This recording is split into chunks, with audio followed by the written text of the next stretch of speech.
En la clase de hoy vamos a resolver 3 preguntas finales para nuestro espacio de pensar la historia.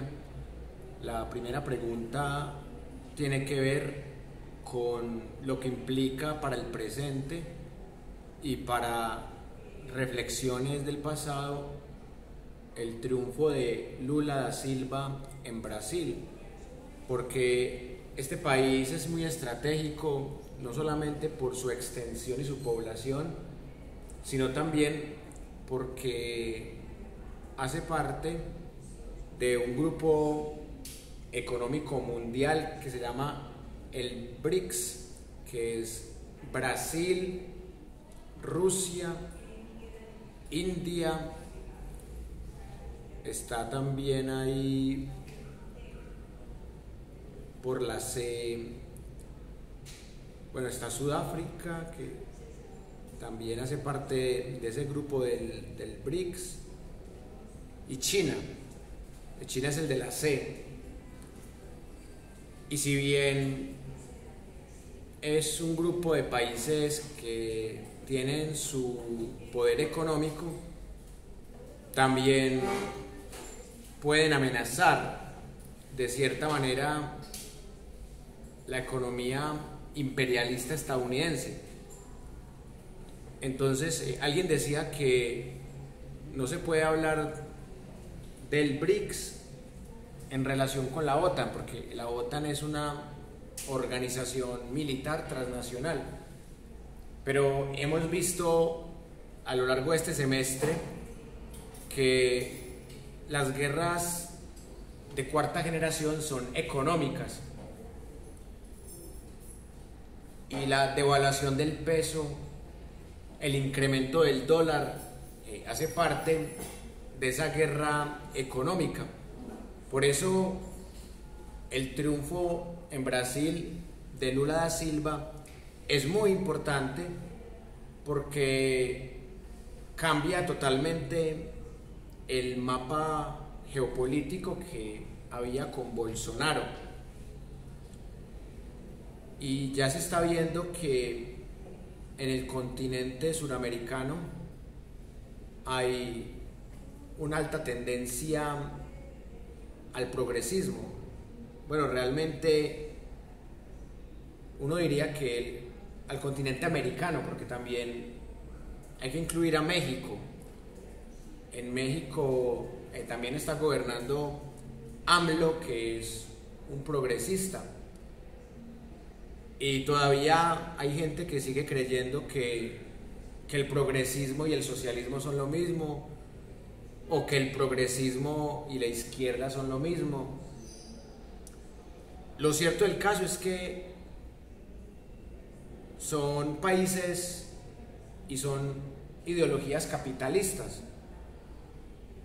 y que intenten resistir la hegemonía y el imperio de Estados Unidos no quiere decir que por eso sean anticapitalistas o sean izquierdistas. Y el progresismo como doctrina económica y como ideología también hay que pensarlo según el país. Por ejemplo, no es igual el progresismo que tenía Pepe Mujica al progresismo aparente de Nicolás Maduro y de Hugo Chávez, que lo llamaron en su momento el socialismo del siglo XXI, que no es otra cosa que expropiar y depender de la renta petrolera, algo que indudablemente trae enemigos y sanciones como las de Estados Unidos, y por eso se ha dado ese fenómeno de la hiperinflación en Venezuela. Así que con el método de la brújula vamos a partir del presente para analizar estas preguntas por el pasado, analizar por qué nace el BRICS, hasta qué punto desde un conjunto de convenios económicos se puede resistir a una potencia militar como la OTAN, y con todos los tentáculos que tiene la OTAN en países socios. Y también se está especulando que al BRICS se pueden unir países como Turquía, como Argentina. Turquía, que también está en la OTAN. Pero Erdogan es muy cercano a Vladimir Putin y por eso Turquía está en tremenda contradicción. Y yo quiero que encontremos los precedentes de estos hechos actuales en 1943, cuando el dólar se expande como la moneda mundial, gracias a los tratados de Bretton Woods, cuando Estados Unidos se compromete a respaldar el dólar con oro, con su oro, y a su vez a controlar el precio del oro. Ese tratado se tuvo que romper en los años 70 del siglo pasado. No duró ni 30 años porque Estados Unidos se estaba quedando sin oro. Francia, Gran Bretaña y compañía se estaban quedando con casi todo el oro estadounidense y les tocó hacer un nuevo pacto que se llamó el petrodólar con los países árabes, empezando con Arabia Saudita. No es casualidad que el Mundial de Fútbol que está próximo a empezar se haga en Qatar, un país petrolero y amigo de países occidentales, un país en donde se violan los llamados derechos humanos, en donde existe la llamada cultura del patriarcado. Es una dictadura monárquica, pero tiene el mundial. Y a Rusia la desclasifican de la eliminatoria, no puede ir al mundial al ser eliminada por la FIFA en el escritorio. Entonces miren la doble moral, le dan el mundial a una monarquía petrolera, pero se lo quitan a un país que es imperialista, pero que está en un conflicto. Y cuando Estados Unidos se metió en otros países, no lo desclasificaron del mundial. Eso ya también en algún momento lo habíamos reflexionado. Cuando Estados Unidos se mete a Yugoslavia en 1999, no por eso lo desclasifican o lo eliminan de su ronda de la CONCACAF para el Mundial de Corea y Japón. O cuando Estados Unidos invadió a Irak, causando 1 millón de muertes, buscando unas armas de destrucción masivas que no existen, tampoco lo desclasificaron del Mundial de Alemania 2006. O cuando el mismo Estados Unidos también invadió a Libia, con golpe de Estado incluido, tampoco lo eliminaron del Mundial de Sudáfrica 2010. Cuando se metió al conflicto de Siria, tampoco lo desclasificaron de Brasil 2014. Y ahora que está metido, incluso Estados Unidos se metió primero a Ucrania que Rusia. Por eso fue que Rusia se metió a Ucrania, porque Estados Unidos está metido en Ucrania desde el año 2013. Pero la prensa occidental miente descaradamente. Entonces, Estados Unidos fue el primero que se metió a apoyar grupos neonazis en Ucrania y a hacer armas biológicas en Ucrania desde 2013. Y tampoco lo eliminaron ni de Rusia 2018, ni tampoco lo eliminaron de Brasil 2014, ni mucho menos de Qatar 2022. Entonces, esa doble moral con la que se gobierna el mundo evidencia el gran poder de Estados Unidos, pero hay varias potencias que desde hace rato amenazan la hegemonía de Estados Unidos. Precisamente son las potencias del BRICS, empezando por Rusia y por China. Rusia le compite militarmente a Estados Unidos y China le compite económicamente.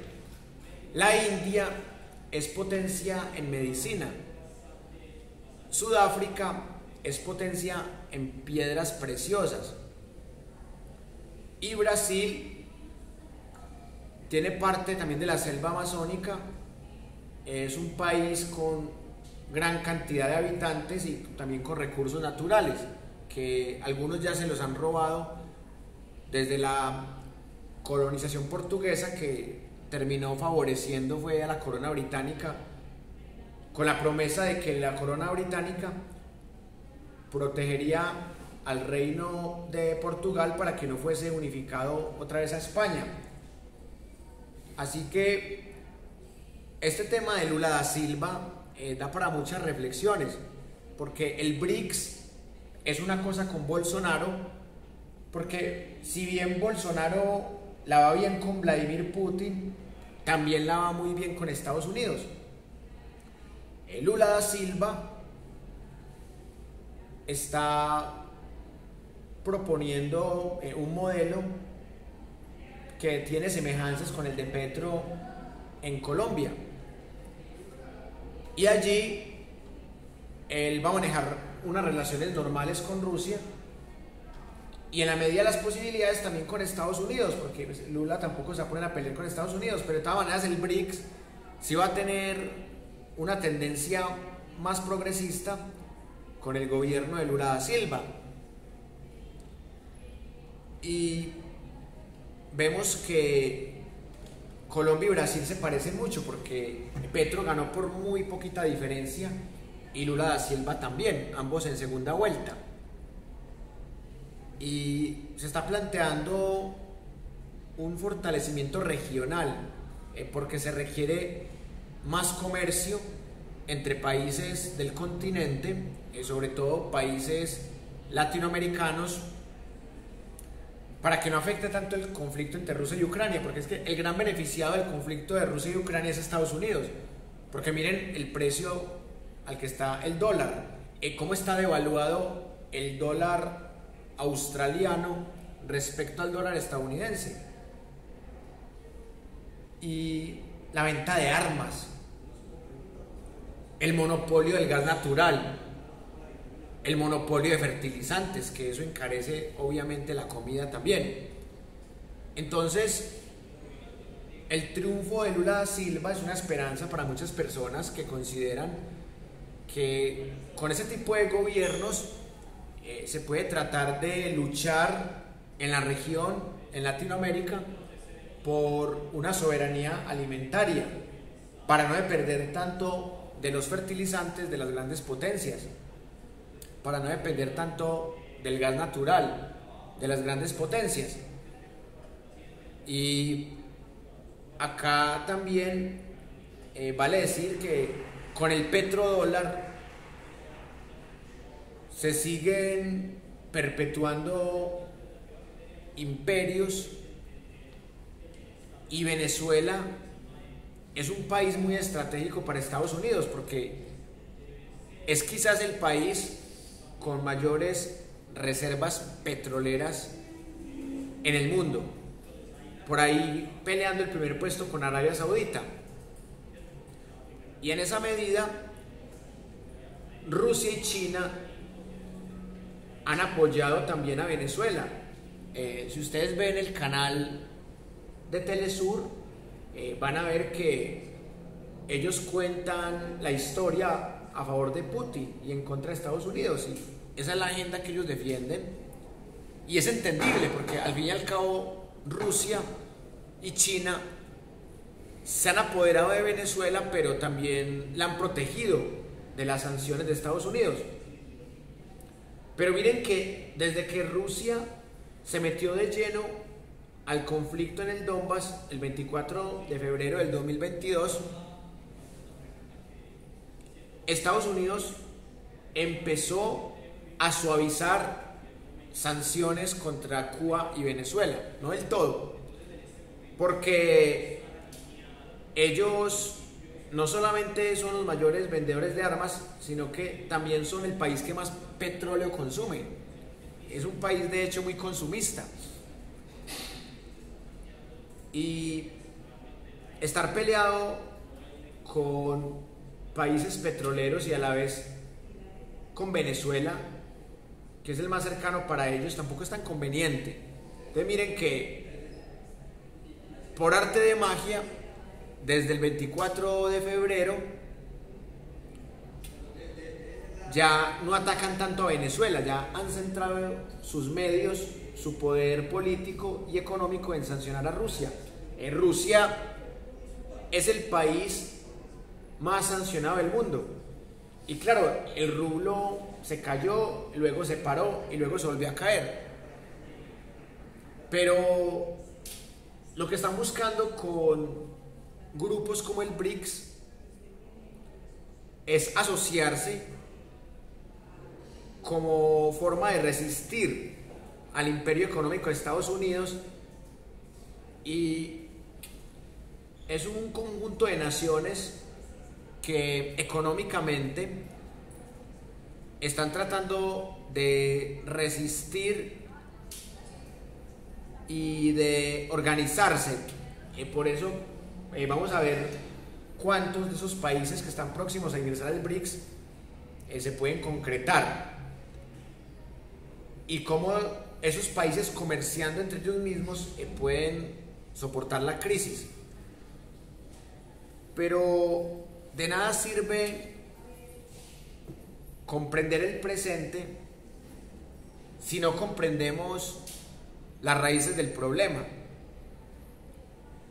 Porque usualmente las personas ven solamente la punta del iceberg. Dicen, no, es que mire, el dólar está muy caro, el peso está muy devaluado y yo compro mercancía afuera, entonces esto es culpa de Petro. Y sabemos que eso es una falacia, que así el presidente fuera Rodolfo Hernández o Federico Gutiérrez, la inflación estaría igual, el dólar estaría igual de disparado, el peso estaría igual de devaluado. Que no, que es que los inversionistas se van, y puede que se vayan algunos, pero se van unos inversionistas, llegan otros. Y se pagan muchísimos impuestos también en países capitalistas como Estados Unidos.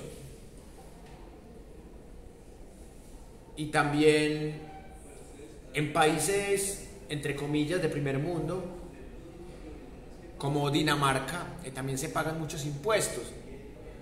Entonces, bueno, que es que yo me llevo la plata acá, pero es que hace rato se la dieron de acá, porque los inversionistas son personas que no se casan con un país. Ellos se llevan el dinero en donde puedan encontrar más paraísos fiscales. Por eso surgen escándalos como Panama Papers, Pandora Papers. Entonces, la plata que se robaron en Colombia en los últimos 20 años, casi toda esa plata está en paraísos fiscales. Y lo más grave de todo es que es muy difícil controlar los paraísos fiscales, porque cada país, cada estado tiene su legislación. Entonces, ahorita ya se está discutiendo el tema de qué tan pertinente es una reforma tributaria para Colombia. Pero si ustedes miran, todos los gobiernos hacen reforma tributaria, y varias. César Gaviria hizo 3, Ernesto Samper Pizano hizo 3, Andrés Pastrana también hizo 3, Álvaro Uribe hizo 6, Juan Manuel Santos hizo 7, Iván Duque hizo 3. Todos los presidentes hacen reformas tributarias. Y en Colombia se recauda mucho dinero por impuesto, pero también se roba mucho dinero. Entonces, nada se gana con recaudar muchos billones si casi todos se los roban.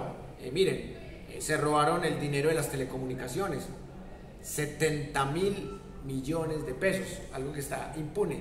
Karen Abudinen, del clan de los Char, uribista, ministra. Se robaron el dinero de las víctimas del conflicto armado.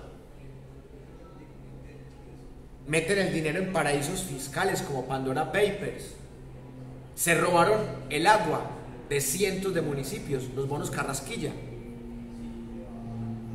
Entonces, los mismos que robaron esos billones de pesos también en Reficar se robaron 12 billones de pesos entre el gobierno de Uribe y el gobierno de Santos. Entonces, los mismos que robaron ahora están protestando para que no se haga una reforma tributaria para tapar los huecos fiscales y la no inversión social que no se pudo hacer por el mismo robo de ellos. Entonces, es muy irónico que ellos sean los que ahora están diciendo no, Colombia no necesita una reforma tributaria, es que la recaudación está mejor porque ya no hay pandemia. Y claro, se escudan en la pandemia. No, es que nos tocó la peor pandemia de la historia. Falso. La peor pandemia de la historia fue la peste negra, que mató la mitad de la población europea. Y esta pandemia sí fue muy mala, pero yo no vi que matara a la mitad de la población europea o la mitad de la población americana. Fue muy dañina, claro. Pero usaron la pandemia para robar más, para darle beneficios a los más ricos, para darles más exenciones tributarias, para apoyar aerolíneas como Avianca, aerolíneas extranjeras, y para sacar la excusa es que no pudimos hacer el gasto social porque la pandemia no lo permitió, solamente nos dio para la matrícula cero en tales partes y ya. Entonces, si miramos del gobierno de Pastrana al gobierno de Iván Duque Márquez, el déficit fiscal histórico de Colombia se duplicó.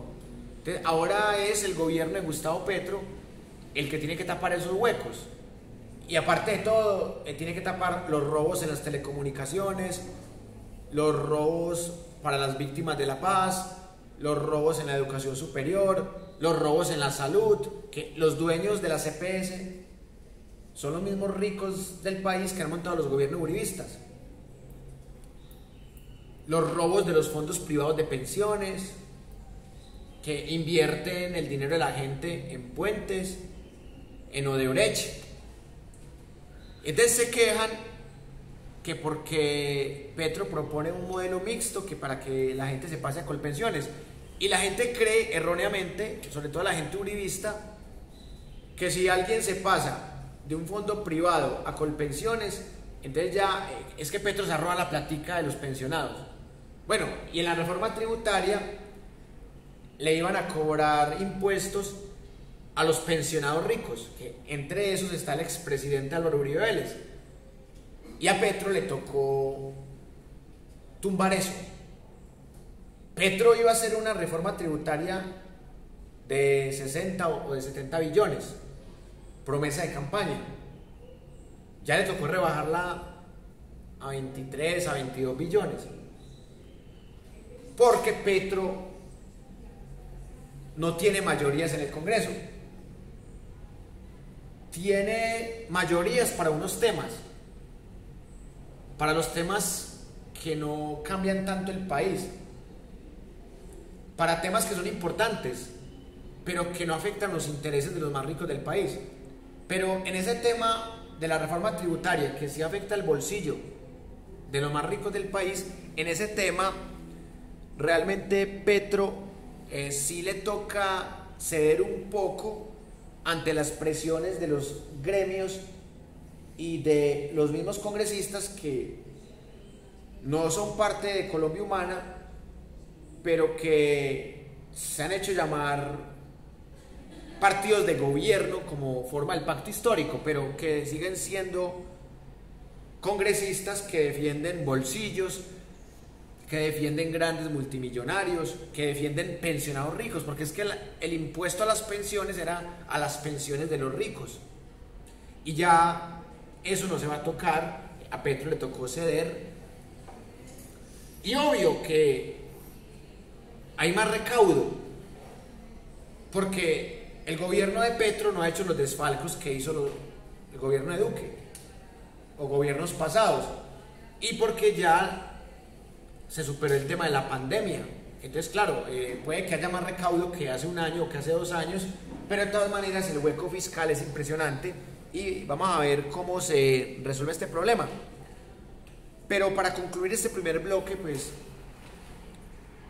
el triunfo de Lula da Silva cae muy bien, porque él tiene una forma de pensar y de gobernar muy similar a la de Petro. Entonces, las relaciones Colombia-Brasil van a mejorar, porque recuerden que Bolsonaro insultaba a Petro. Entonces, el gigante de este lado del continente, que el gigante de Norteamérica es Estados Unidos y el gigante de Sudamérica es Brasil. Entonces, que en el gigante de Sudamérica haya ganado alguien que tiene la misma ideología de Petro y que tiene buen concepto de Petro, eso va a permitir una mejor relación diplomática, una mejor relación política y comercial con el hermano país de Brasil. Entonces, yo sí en lo particular estoy contento y tengo buenas expectativas con el gobierno de Lula da Silva, pero esperemos a ver qué pasa, que entre otras cosas Lula también fue guerrillero. Entonces, otra cosa bien interesante para analizar.